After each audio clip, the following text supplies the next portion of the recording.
crise en chasse une autre dans la salle de la Bourse à Strasbourg.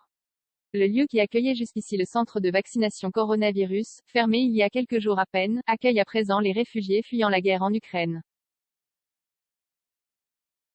La préfecture du Bas-Rhin en lien avec les collectivités locales a en effet ouvert le centre d'accueil départemental. Une porte d'entrée unique, de coordination, de prise en charge globale, précise la préfète du Bas-Rhin Josiane Chevalier, qui rappelle que les réfugiés ukrainiens bénéficient de la protection temporaire.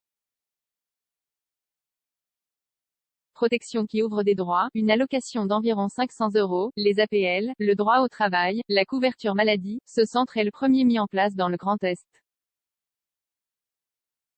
Objectif, optimiser et centraliser l'accueil, aider, écouter et accélérer leur prise en charge médicale. Passage obligé pour ces nouveaux arrivants, plus de 130 personnes en moyenne par jour à Strasbourg depuis jeudi dernier selon la préfecture. Il permettra d'examiner leur situation administrative, d'identifier leurs besoins afin de les orienter vers les places de logements adaptés.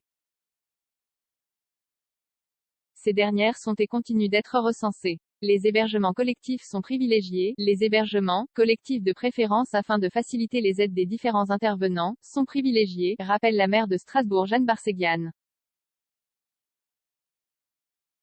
Pour l'heure, près de 300 personnes en bénéficient et autant de places sont encore disponibles, mais le recensement continue avec l'aide des maires car on ne connaît pas les flux à venir, ajoute la préfète qui poursuit. Mais notre priorité absolue reste la recherche d'hébergement et bien sûr les dons financiers.